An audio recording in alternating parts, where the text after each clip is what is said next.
Kerry, en fonction des pouvoirs qui nous sont conférés par le président de la République, nous faisons grand officier de la Légion d'honneur.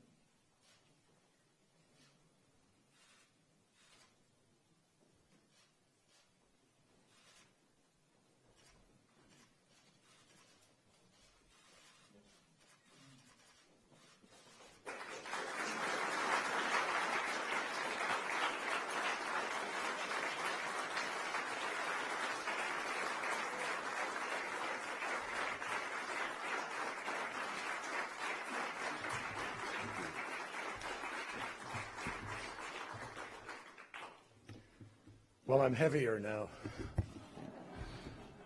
Jean-Marc, merci beaucoup, merci mes amis. I'm so grateful to all of you for coming here, to all of the Aero family who attended and gave us a wonderful lunch today, which we enjoyed enormously. Madame Aero, merci. To Madame la Présidente, the COP, that helped us so enormously to be able to pass the Paris Agreement. Distinguished ambassadors, Your Excellency, Your Highness, thank you so much, my friend, the Aga Khan. I'm deeply appreciative for our friendship and for your efforts for peace around the world. I'm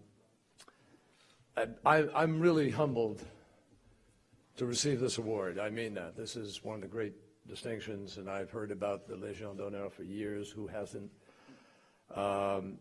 It's an incredible privilege to follow in the footsteps of so many fine people and some Americans who have been distinguished through the years to win this. Diplomats, scholars, artists, and in so many ways it contributes to the special relationship that Jean-Marc talked about, which goes back so far. For those of you who aren't aware, there's a play on Broadway now about Hamilton. And if you've been lucky enough to see it or listen to it, Lafayette is much celebrated in that play, and a very funny character, may I add. But everybody in America is rekindling this personal sense of the relationship between us. I'm deeply appreciative to Jean-Marc on a personal level. We are, I think, kindred spirits, if I may say. He is a man of enormous passion. Today's meeting, the meetings, he's always saying, we have to do something, we have to do something. It's like that story I just told you about the bicycle. All the things he said about the bicycle are true, but the thing he didn't add is that if you stop moving, you fall over. You have to keep moving. It is like diplomacy, I mean that. And we have kept moving together, and believe me, we are planning even in these next weeks to move together in ways that I hope can make a difference. But Jean-Marc has been willing to confront every issue, and it is so wonderful to have a country and a foreign minister who see the same things happening and are moved in the same way to believe that we can make a difference. Thomas Jefferson, as we all know, had a very special relationship with France. And he wrote in his autobiography, ask the traveled inhabitant of any nation, he said, in what country on earth would you rather live? And then he said, certainly in my own, he answered it, but which would be your second choice? France. And he said it would be the second choice for everybody. And many people have attributed him to saying that chaque homme a deux pays, le sien et la France. He did not, in fact, say that, but it's okay. It's a good thing to say. He might well have said it. Jefferson's affinity for this storied country was very well known everywhere, but I think his statement, excuse me, actually conveys something much more than just a mere affection. He argued that any true citizen can be a patriot in his or her own country and still harbor a sincere respect for the values espoused by post-revolutionary France. And that's what he was really referring to, precisely because those values were universal in their application. And I might add formative, really, for the United States in so many ways, the belief in freedom, the belief in equality before the law, faith in democracy and the basic dignity of every single human being. In the immortal phrase, liberté, égalité, fraternité, and I think my wife Teresa would respectfully add sororité. We have stood together, as Jean-Marc said in his very generous and very eloquent comments, which chronicled parts of my life I have to sort of pull back on. But together we have traveled this journey of peaceful pursuit of social progress, of continuing to try to respect the rights of man, to live an honest life in democracy where people really are respected and where we can do better. And most importantly, where we live by rule of law. And we see the challenges to that in today's world. So I accept this really, in a sense, as an added reminder of the duty yet ahead to continue to work to live out those ideals and never stop working for the highest and best aspirations that we all share. And we have a lot of work to do in that regard because there are dangerous currents of authoritarian populism. And no part of the world remembers better what happens when difficult economies mix with sectarian exploitation, with nationalism and fear. We really need to be careful going forward and think hard about the choices that we face. So I just share with everybody here, we are pursuing diplomacy because the world needs the values that have been espoused by France and the United States since our inception and built on the experience of France. And we've done well together, all of us. We have worked so hard together. I can't tell you, on the Iran nuclear agreement with Laurent at the time, Laurent Fabius with it was unique, frankly, that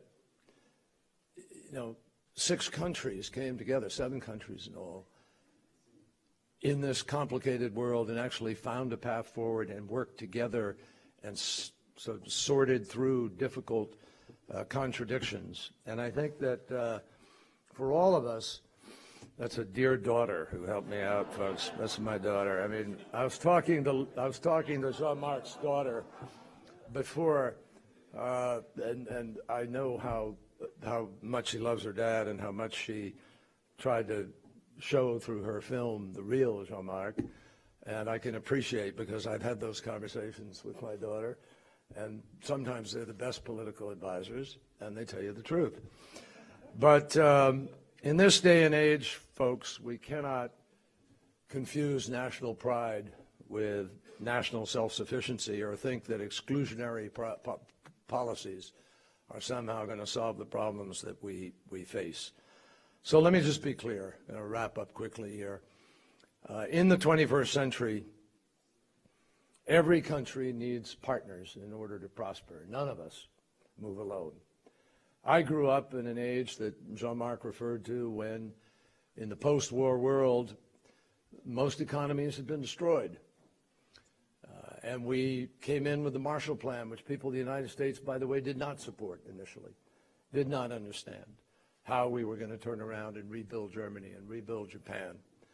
But look at the results of those investments, what they mean to this entity called Europe as well as to the world.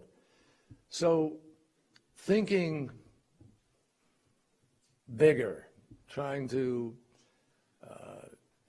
provide a better vision for people of what the choices are is not highfalutin, it's not out of touch, it's not pie in the sky. It's what defined both of our countries, and it's why we are who we are, and it's why we are where we are. And so I believe very, very deeply that we need to maintain our fidelity to those values. I know this is a very loyal man, and he knows what fidelity means, and I know France understands that full well. We've weathered great storms together, I know this is a time of uncertainty. I ask you not to be diminished by the cross currents that are flowing through the world today, because I'm convinced, and I really believe this, I see the world, I see the glass as definitively half full, not half empty. And I say that because for the first time in history, severe poverty is under the 10% mark on this planet. We are curing diseases we never thought we could cure. If you are a young person born in some deprived place in the world, you are more likely to be fed and more likely to go to school than any time in human history. If you are a mother giving birth somewhere in the world, you are more likely not to die in the bringing to life than at any time in human history. We have food and food product, capacity to grow. But even as we do that, yeah, we've got climate change, all these other challenges. I am absolutely convinced that we know the choices we need to make. They're staring us in the face. There's no problem we face that doesn't have a solution. And this will continue to inspire me to stay at it and continue to work in whatever capacity I can. Jean-Marc kindly mentioned my mother and my affinity for France. It does date back generations in our family. And my sense of war dated back to then. One of my first memories was walking the beaches of being at the beach of Normandy. I think I was about 4 years old. It was not too long after the war, and my mother came back to see the house that they had grown up in that had been used by the Germans and then bombed and burned when they left it. And I remember walking through the broken glass and holding her hand, and she was crying, and I didn't understand why. But I do now. And that's really when I began to understand the cost of war and the need for all of us to keep fighting for peace, always. Later on in her life, she became a nurse here, and she was working at Montparnasse, taking care of the wounded, when one night she was told, incredible that she didn't know, that the Germans were about to march into the city. So she ran home, got her sister newly married, and married a French artist, and they all got on their bicycles and they foraged their way across France, found their way to Portugal, and got on a ship and came. So, merci. And married my father, and here I am. She wrote to her future husband at that point in time. They had met in Saint-Brieuc. It is a shock to find a country that one has admired and loved crumbling away. So we will not allow great edifices, great institutions, great ideas to crumble away. And I just say thank you to you for this extraordinary honor. I would also say thank you to Napoleon Bonaparte for creating it. And I just, this award will not just be, not for me, this is an award about our relationship, about France and the United States, about the values that we cherish and the enduring friendship that we have.